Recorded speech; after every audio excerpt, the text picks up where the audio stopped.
People who look at counterfeit money and tell when it's counterfeit, they don't study fake money. They study real dollar bills. They only study real dollar bills so that when they see a counterfeit, they know it's not real, it's not true. And that has completely changed the way I think about talking to my kids. I actually don't need to talk to them about the cultural chaos yet until I have given them the truth. Because if they're not settled in the foundation of God's plan for our lives from the Bible, then it doesn't matter what else I start talking about. They won't be able to see that as a lie unless they know what is true. Start young and early just talking about how God has set up the world and how He set up us to be in relation with it. When it comes to our kids, it can feel like the culture is constantly having conversations with them, whether we're ready for it or not. As parents, we want our kids to know what's true and to be able to discern truth from error. But knowing what to say, when to say it, and how to point them back to Scripture can feel daunting.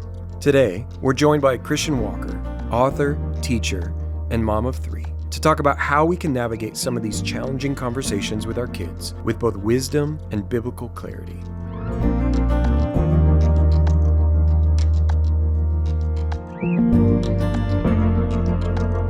Welcome to Different by Design.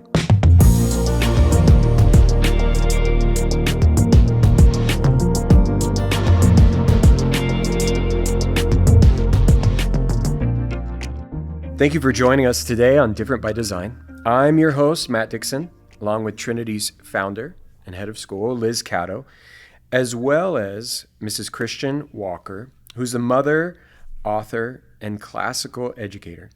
And today we'll specifically discussing the book, What Do I Say When? The question we always have as parents, but a parent's guide to navigating cultural chaos for children and teens. So Christian, thank you so much for joining us today. Thanks for having me. Can you tell us just a brief background, like what got you to the place that you and your husband knew this is a book, these are messages that people need? Yeah, we have 3 daughters. Our oldest is in 10th grade, and our middle in 6th grade, and our youngest is in 3rd grade. And as a mom myself, especially in the car on the way to school and on the way home from school, there's just so many things that are going through their little minds. And they hear a word on the radio, or they see a sign on the way home from school or something, and they're all asking questions at the same time.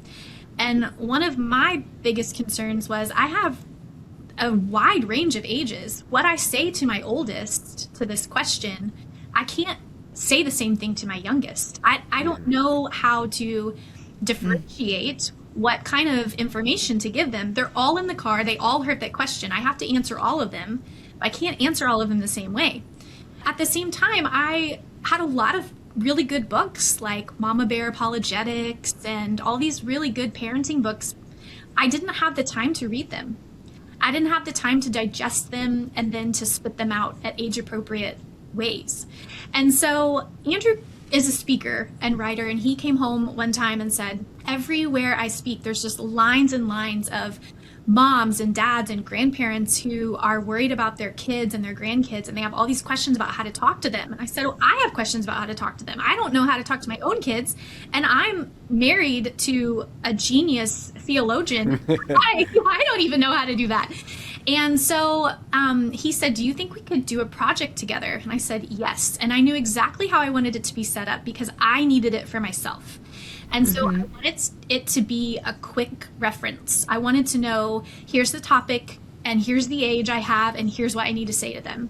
I don't have time to read a whole book. I don't have time to look through a whole thing. I need something that's really quick and helpful in the moment. And so we came up with the format of this book and just started kind of coming up with ideas. What do we need to talk to our own girls about that would other parents our same age need to do too? So that's how we came up with this book. No, that makes sense. And so you have kind of the theological grounding, you have the research side of it, if you will. Yep. But then you have the practical side, because we as parents need both. We need both of those pieces. We make sure it's founded and grounded in God's word, grounded in truth, but in an accessible way, because I think it's really easy for us as parents, we get overwhelmed and we get paralyzed at times, right? We don't know what to do. We don't know what to say. We don't know how to engage. And so either we do it wrong or feel like we did it wrong, or we just don't engage at all.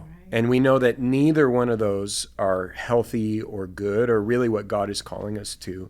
So when you think about that, what, as you guys thought about this, what did you see that parents are most fearful of about getting wrong when it comes to talking to their kids about any of these topics, or really just culture in general? Yes, I think that one thing that parents feel like they're going to get wrong is the timing. When do I talk to them about this? I don't want to talk to them too early and give them too much information. I don't want to wait too late and then someone else has already given them more information than I wanted them to have. So the timing of something makes us unsure of when to do it and what to say when. And I was talking with a friend who has a son that is the same age as my daughter, and we talked to our oldest daughter about sexual things around third grade. We were preparing her for that. And the mother of this son they were in fifth grade at the time, and she said, have you talked to your kids about that? And I said, yes. And she said, oh, I haven't. I'm nervous that if I do, I'm going to put something in his mind that's going to open this world that he wasn't aware of, and now he's aware of it. And I know I need to talk to him, but I don't want to give him more information than he's ready for, or that opens something that is going to lead to other problems. And so I think timing. But another thing I think parents are afraid of is just awkwardness. So many of these topics are awkward. Who wants to sit down with their kids and have the news talk? I mean, nobody does, Who wants to talk about transgenderism with their kids? And so I think being afraid of the awkwardness, being afraid of how will my kid look at me when I say these things, or will they want to continue talking, is something that makes parents stop and just don't even say anything at all. I'd rather just not say anything than be awkward. I think one of the things I appreciated in particular about your book is the way that you broke it down into the 3 floors. Yes. You have your biblical truths and then the conversation, say for that particular age, say for your third grader. Yeah. But then you've set it up for when your third grader wants to have the conversation again a little later, or your sixth grader's ready to have that conversation. And we don't know when they're going to happen as a parent. It's like you just want to be prepared to have a sense for what would be helpful, truthful to say about what God has to say. Absolutely. And starting off with biblical foundational truths that don't include any of the vocabulary or language of these. Like, we don't need to tell a 4-year-old about what transgender means, and we don't need to tell a 4-year-old that these vocabulary words, but they do need to understand God's good design so that later on we can add to that with more information. I say just lean into the awkwardness. It's awkward for everybody. Just stay up front. We're going to have a really awkward conversation. Are you ready? Lean into it. Yeah, and because the other danger is, as we said before, not having it. Correct. And then realistically, what's going to happen is they're going to find out from some source of who knows what, and some source of truth that's not real truth. And they might think that's what's real. Right. And I think even what you're saying here is, in a sense of, even if age-appropriate time, I'm going to give them this information. I'm going to share with them God's design for how he has created man and woman, or how he has laid out these things in God's word. And sometimes you don't need to answer all the questions at once, right? I think that's kind of what you're saying. But I do need to give a foundation, because if they know what's true, then when other things come up that aren't true, they're able to now discern truth from error. Absolutely. And what would you say is helpful for parents to know? How do you know when your child is ready for that topic or that conversation, or maybe an introduction to whatever that might be? From what you guys have seen or what you wrote about, or in your research or experience, what would you say to a parent to go, when they're wondering, how do I know? How do I know when they're ready? I was really concerned about that with our oldest. How will I know I'm going to miss the window? But actually, as a parent, a lot of these things just come naturally. They ask questions and you just answer the questions, and they kind of tell you when they're ready for it. But I think also you have to be ahead of the game a little bit. especially when you're teaching them biblical truths. Because if you haven't talked about the biblical truth of God's good world and marriage before they hear something about two mommies and two daddies, they won't be able to see that that is not how God created it. So I would say it's more of an issue of what information do I share with my children, not when do I share it. Not when do I wait for this topic, but I got to start talking to them about all these things. So I just need to start talking about when they're little, how God created us to live in the world together. What was his plan? And then add to that as they get older. Yes, and your book, the way you've laid it out, helps parents have some scaffolding. I think so too. For a conversation that they can kind of put their mind around before it happening. Yes. Because we don't know when they're going to happen. That's right. And I also appreciated what you had to say about discipleship. For us as parents, that's our first job. We are the ones that are called to disciple our children, and so give them a sense of God's word first on these topics. I had heard a great illustration that I didn't know this, but actually people who look at counterfeit money and tell when it's counterfeit, they don't study fake money. They study real dollar bills. They only study real dollar bills so that when they see a counterfeit, they know it's not real. It's not true. And that has completely changed the way I think about talking to my kids. I actually don't need to talk to them about the cultural chaos yet until I have given them the truth. Because if they don't know the truth, if they're not settled in the foundation of God's plan for our lives from the Bible, then it doesn't matter what else I start talking about. They won't be able to see that as a lie unless they know what is true. And so I think that's the most important thing to do. Start young and early, just talking about how God has set up the world and how he set up us to be in relation with it. All of these truths start getting laid in the first day of school. Absolutely. Dr. D, what's our first catechism question on Thursday? Yeah, so we start off with we use New City Catechism, and we'll start with our first question. Question 1, what is our only hope in life and death? The answer, that we are not our own, but belong to God. Yeah. And even from a foundational standpoint, our students understand that is, even if they can't reason and know all the nuances of what that question and what the answers say and what they actually mean, we have given them a starting place. Yeah. We have given them a foundational truth that this is what's important. And obviously, if you're familiar with that, Christian, but what is God? God is the creator of everyone and everything. If I were to ask an average student down the street, what is God? First of all, even if they believe that God might be real or not, but for our students, even compared to your average maybe Christian school, they're starting off from this foundation to go, God is the creator of everyone, everything. And he's certainly more than that, but he's definitely not less than that. Absolutely. And so I know this goes back to that same idea of we need to give them truth. Mm-hmm. We need to give them that starting place. That is what we're called to as parents, as educators, as the variety of areas that God has called us. We need to give them the truth so that, to your point, when they encounter error, when they encounter these false narratives that the world wants to give them, they can know.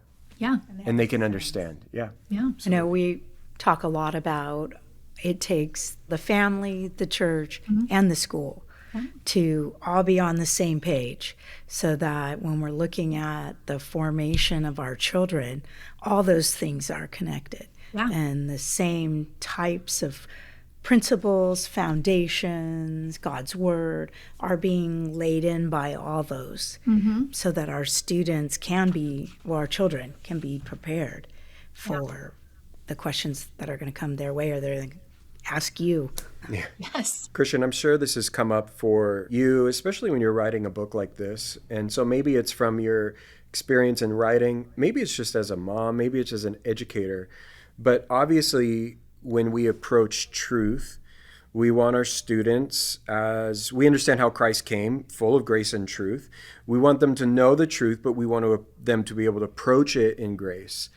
And so from your perspective, how do they understand these foundational truths, but know that the goal isn't to go around and, knock everyone on the head with them, or think like a Pharisee, I'm better than, or this knowledge puffs up. Because I'm sure in your household, with your husband being a professor and all these things, maybe your girls have some great truth, but how do they balance that? And what would you say as a mom to other families to say, yeah, when we are approaching these things, we need to look at, all these areas. What would that look like? I think if you understand Genesis 1 and 2, we call it God's good plan for the world, how he set up marriage and family and community and taking care of things and work.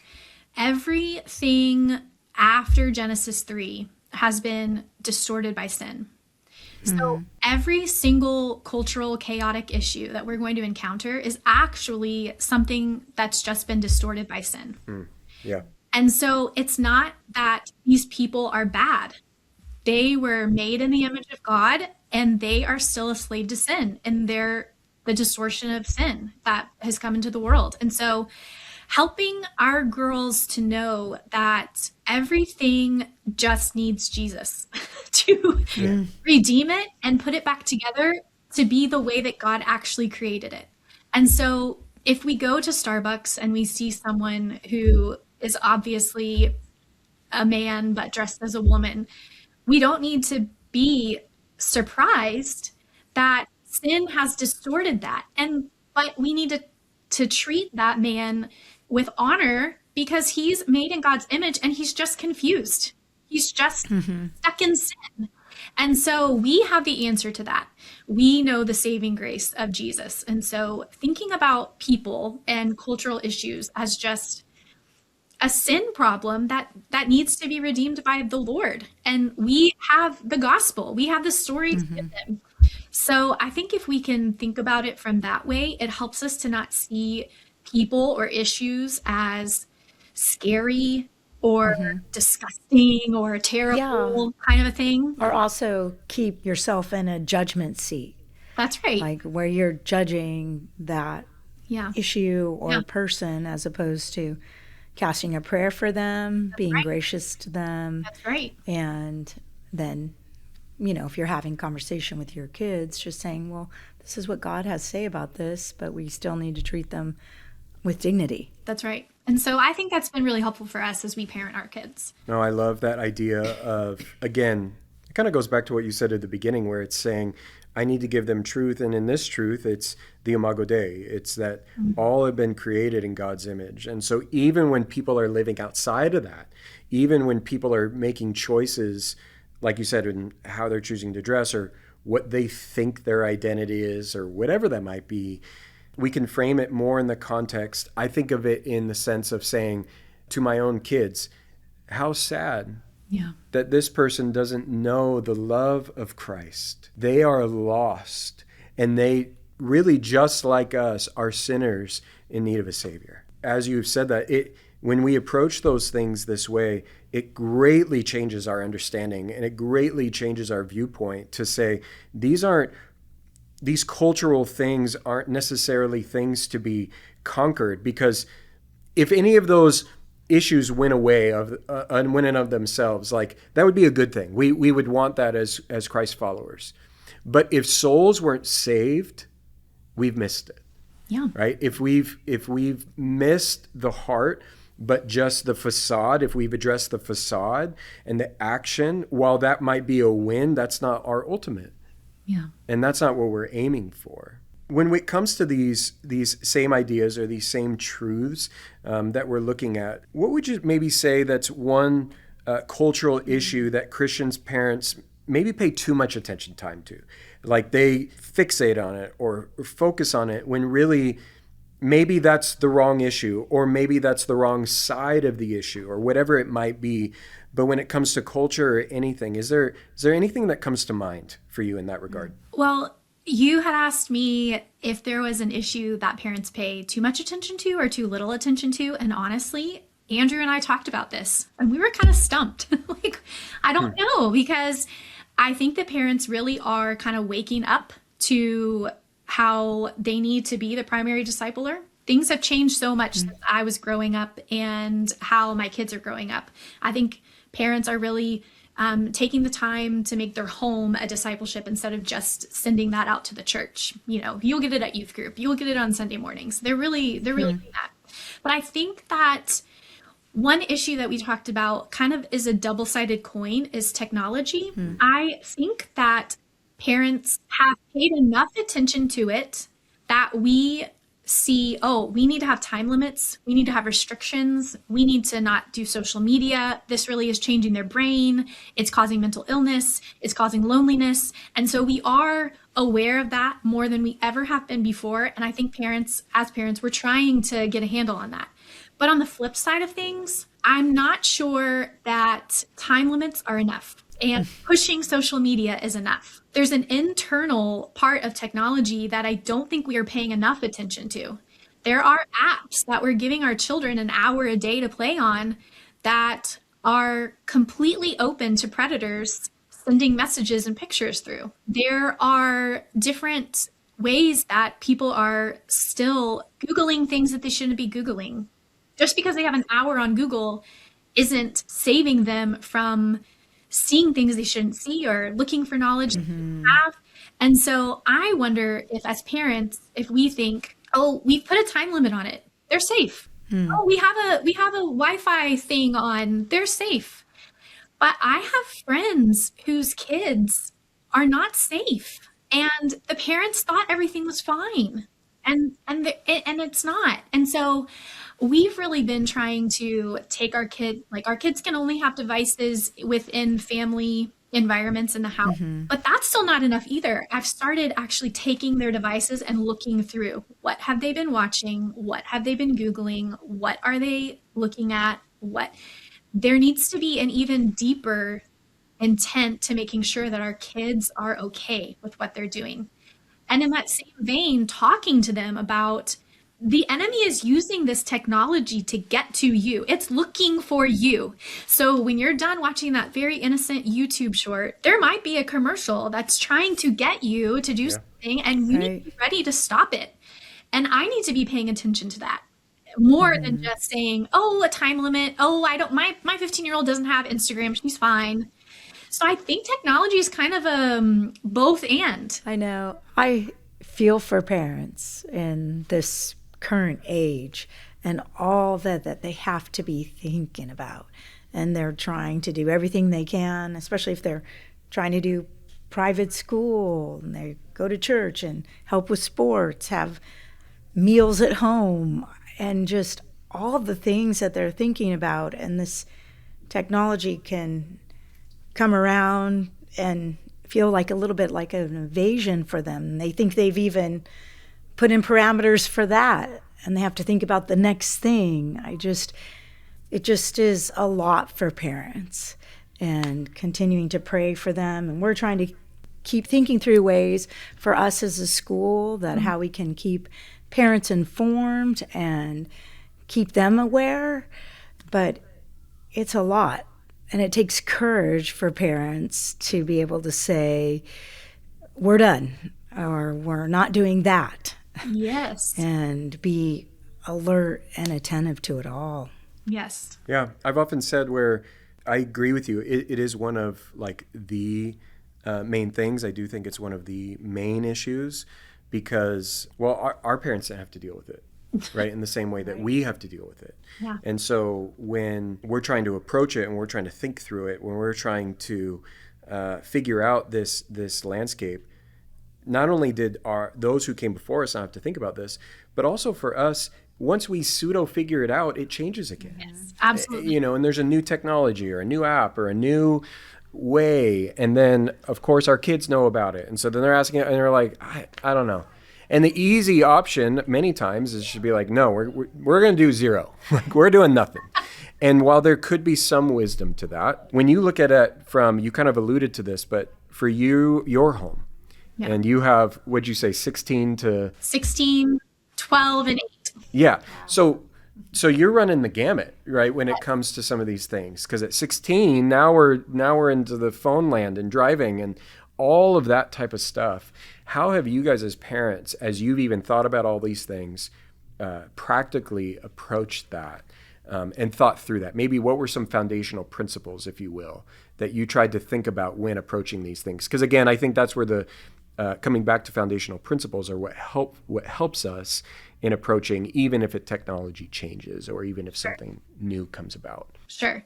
Well, I think having the conversation that technology is not bad in and of itself. It can be used for good and it can be used for evil. So we really have to help our kids understand what are the good uses and what are the evil uses and when can they kind of see the difference. But one thing that Andrew has talked about, which is just so great, and it's been really helpful for our family, is thinking about technology on a dimmer switch, not an on-off. Mm-hmm. So as they're younger, they may have access to a little bit of technology, but not total, And as they get more, just kind of dimming up the responsibilities to see, can you handle this in my home under my supervision? Because they are going to leave our homes and they do have to be able to use technology well and be able to see the evil side of technology and handle that. And so I think using it on a dimmer switch is really helpful to think about. I'm just going to give you a little bit and see how you do that. And then if you can't handle, we'll go back down or we'll go back up or, however. But we have several rules. They have to have technology within the family areas. They only have a certain amount of time on weekends, but that gets tricky when you have somebody who needs a phone because they're driving or they're at a house when we don't have home phones anymore. And when our oldest was starting to hang out with friends, there was no way to get a hold of her because she was somewhere that didn't have a house phone. So that has been a little bit different. So we have some things set up for her. She can call someone and talk to them. She can FaceTime them in a family area, but she can only text girlfriends, and those texting things she can only text things if we've approved them. So I think that there are some really good things. If you do your research, you can lock down an iPhone and an iPad pretty well. But again, as a parent, don't assume that that's it. You did your job. Right. You locked it down for an hour. It's good to go. So I think for us, I actually follow a couple of people on Instagram. I don't know if they're good or not, but they they tell me about what's going on with technology. They tell me about here's a new game and here's the new way that people get in and out and here. So I myself am trying my best to keep up with what's going on so that when they ask me, can I have roadblocks? And I say, oh, no, you can't, because I know about that. Because I heard this guy tell me that that's the worst thing that you can have on your iPad as a kid. So where have been some of those helpful sources of truth or even information, even if knowing they come with, for what it's worth, or all of that. But like for you as a mom, what has been some of the most helpful places that you can find in keeping up with this technological conversation? I have a friend who is a technology teacher at a middle school, so he kind of knows a lot of things. So if you have somebody who is in your life that is connected with students and technology in some way, talking to them, they kind of know all the things because they're listening in the classroom. Connecting with a teacher, as teachers, we hear all sorts of stuff. I know all the things that the kids are saying and doing. And so paying attention to that. If you have a teacher, you can talk on Instagram. I'm going to give you this name, but this is coming with a caveat of, I don't know all the things that he said, but the family IT guy on Instagram, he gives really detailed information about certain apps, certain games, what kind of phone, how you can lock it down. He's got tutorials and all sorts of things. So I try to keep up with what's going on so that I can be there. But I think to remember that helping our kids think about how would this technology bring glory to the Lord is what I'm doing right now, helping me bring glory to the Lord. If it's not, then I probably shouldn't be using it. I probably shouldn't be doing it. That's a good question. Yeah. And that's for more than just technology, but I think that because technology can be so iffy and if it's good or bad, just thinking, how is this helping me in my relationship with Christ? And if it's not, maybe I don't need to be. Yeah, it's giving the foundational principles, like you said. Yeah. If I can teach them truth and then they know and they can understand, what does that apply? Because even from this list of questions, I know that you guys had labored over. In 10 years, it'll change. Yes. There'll be new cultural questions. But the truth, the biblical truth and foundation will not change. Yeah. Yeah. Right. That will remain consistent. Well, you've kind of alluded to this, Christian, but as we kind of finish our conversation and our time, can you just remind us, even from where you started and how you guys started this project, but as parents, as educators, as really cultural influencers for our students and our children and for the next generation, what is the end goal? Yeah. What are we trying to produce in them? And what are we hoping that engaging in these types of conversations about these topics, how is it actually going to help them? And what are we trying to produce? I reflect on Deuteronomy chapter 6, verse 6 and 7 often. It's the verse that tells us that we need to be keeping these commandments in our hearts, but to impress them in our children, to talk about them when we sit at home, when you're walking on the road, when you lie down, and when you get up. That basically is all of your life. That is every moment of your life. So every single minute of the day that you have to say something about God, to say something about Jesus, to ask for forgiveness for the way that you reacted to something, to put out a connection between what they're seeing in the world and how God created it. Just talking to them all the time. That's discipleship. It doesn't have to be this grand family worship from 7 to 8 on Tuesday nights. We've tried that. It doesn't really work very well. So just taking it just day by day, minute by minute, but making every intentional effort to talk to them about God and his world. I think something that is really important to me is to remember that it's not our job to save them. I could literally memorize every question in that book and say all the right things, and my kids could be a brilliant, biblical theology prodigy at age 8. And that still doesn't save them. And I have the opportunity and the pleasure to plant the seeds of the gospel in their heart and to just pray that the Lord would use that one day to call them to himself. And I have to trust that he will and put that in his hands. He's the only one who is able to do that. But one thing that was really helpful for me when we were thinking about what to do with our girls, I am a recovering public school teacher in my former years. And when Andrew said he really wanted classical education for our kids, I kind of bucked against that, taking personal offense to the fact that public school was bad. And I was like, I was a great teacher. I don't know what you're talking about. But he was talking about how our kids need training.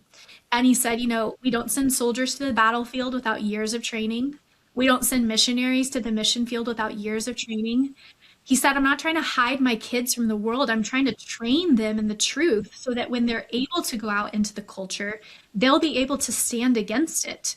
And so I think that that's one of our most important end goals, is that we're creating these well-rounded little people who know God's truth and can spot the lies in the culture, can stand against it, and can share the gospel with those people who are stuck in their sin. Yeah, that's great. Well, Christian, I know there's much more to say, and I know there's much more that could be said, but I know for all of us, we would encourage anyone listening to get the book.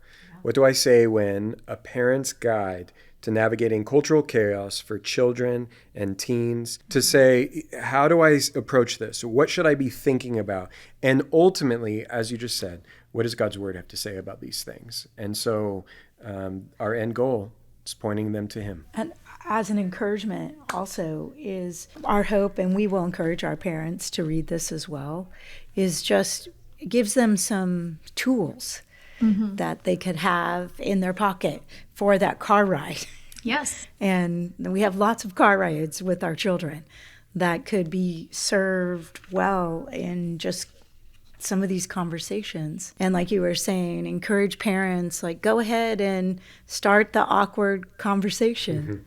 That's part of our job. I think that's a t-shirt. Yeah. You guys should market that. Start the awkward conversation. And we talk a lot about our school saying, like, do it afraid. And to parent takes great courage. That's right. And these conversations take courage. They do. All your topics, too, are so relevant to where we're at.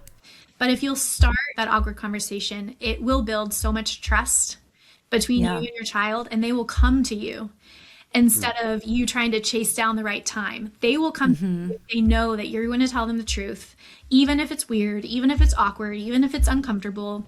They begin to trust you, and that trust will just continue to be stronger as they continue to grow. As they mature. Yeah. Well, Christian, again, thank you for your time, and we hope this is a helpful resource for families who are listening.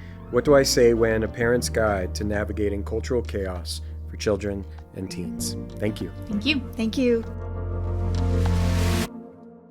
Thank you for joining us on this episode of Different by Design. To learn more about Trinity Classical Academy, visit us at trinityclassicalacademy.com. And for more information about our approach to classical Christian education, be sure to check out the conversations over at the Classical Academy podcast. If you enjoyed today's conversation, be sure to subscribe and share. Until next time.